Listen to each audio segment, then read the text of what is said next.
সম্ভাব্য বিপদ ঘন্টা ৫। দেখুন, বাংলাদেশ, মায়ানমার এবং পাকিস্তানের আর্মি জোট কি ভারতকে সামরিকভাবে পরাজিত করতে পারবে? একদম ঠিক বলেছেন। বাংলাদেশ, পাকিস্তান আর মিয়ানমার মিলে নাকি সামরিক জোট গঠন করছে, আর সেই ভয়ে কাঁপছে ভারত। এতদিন যে বাংলাদেশকে ভারত ছোট করে দারিদ্রের দেশ বলে হাসাহাসি করত, আজ সেই বাংলাদেশকে নিয়ে তাদের সবচেয়ে বড় আতঙ্ক। তারপর আবার নতুন চাল চীন, আমেরিকা, এমনকি বাংলাদেশের রাজনৈতিক দল জামাতে ইসলামী নাকি টাকা দিয়ে ভারত ভাঙার ষড়যন্ত্র করছে।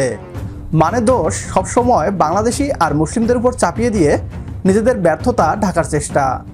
এ নিয়ে কি বলছে পশ্চিমবাংলার মিডিয়া, আসুন তা দেখি। বাংলাদেশ, মায়ানমার এবং পাকিস্তানের আর্মি জোট কি ভারতকে সামরিকভাবে পরাজিত করতে পারবে? একদম ঠিক বলেছেন। প্রথম কথা, বাংলাদেশ, মায়ানমার যদিও disturbed area, fully influenced by Chinese government, কিন্তু মায়ানমারের একটা বড় অংশ আরাকান, আরসা, এরা মায়ানমারে যে জুনটা সরকার আছে, যেটা মিলিটারি জুনটা, তাদের বিরুদ্ধে, যেটা পুরোটাই ইনফ্লুয়েন্স বাই চায়না। কিন্তু আবার ARSA, Arakan Army influence by deep state, CIA, Bangladesh, তাদের আবার রিসোর্সেস দেওয়া হচ্ছে, আর্থিক সাহায্য করা হয়, যাতে মণিপুরের এই কুকিজো যে গ্রুপটা আছে তাদের আরো অশান্ত করার জন্য ভারতবর্ষে যা যা দেওয়ার মণিপুরে তাই ওদের দেয়া হয়, এবং মণিপুরে সেটা ওরা করছে, এখনো করে চলছে। উলফাকে হেল্প করা হয় যাতে আসামে আরো বেশি অশান্ত করা যায়। এই যে বিভিন্ন বিচ্ছিন্ন গ্রুপগুলো আছে, যাদের আমি জঙ্গি সংগঠনও বলতে পারি। আমাদের উলফা ইজ এ জঙ্গি সংগঠন। এই কুকিজো যারা ভারতকে আঘাত পৌঁছচ্ছে তারাও জঙ্গি সংগঠন।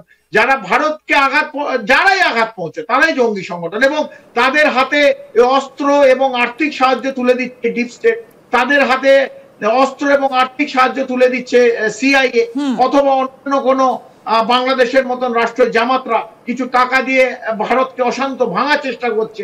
জোল্যান্ড তৈরি করার ওদের একটা পরিকল্পনা, যেখানে ভারতের উত্তর পূর্বে একটা বড় অংশ কেটে একটা খ্রিস্টান স্টেট বানাবেন, আরাকান প্রভিন্স, মণিপুর, মিজোরাম নিয়ে একটা বড় রাষ্ট্র কেটে সেটা মানে মার্কিন যুক্তরাষ্ট্র থেকে তারা সাহায্য পাবে। তো এইভাবে যেটা আপনি দেখাচ্ছেন, বাংলাদেশ, মায়ানমার, পাকিস্তানের আইএসআই কমপ্লিট বাংলাদেশে ঘাঁটি, তারা এখন তাদের দেশে কম বেশি বাংলাদেশ এবং নেপালে বসে পড়ে, এবং তাদের এই প্রত্যেকটাই একটাই তার মেন অবজেক্টিভ, উদ্দেশ্য, ভারতকে ভাঙা, ভারতকে অশান্ত করা।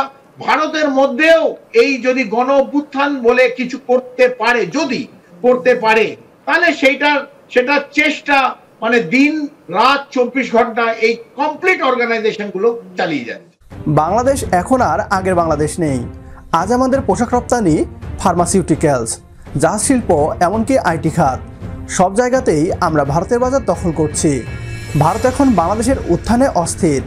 আমরা একসময় ভারতের উপর অনেক কিছুতেই নির্ভরশীল ছিলাম, কিন্তু এখন পরিস্থিতি পুরোপুরি পাল্টে গেছে। বাংলাদেশ এখন আর ছোট খেলোয়াড় নয়, বাংলাদেশ এখন বড় খেলোয়াড়। কিন্তু সমস্যা হলো ভারতীয় মিডিয়া সত্যিটা স্বীকার করে না, সব কিছু ষড়যন্ত্র বলে চালিয়ে দেয়।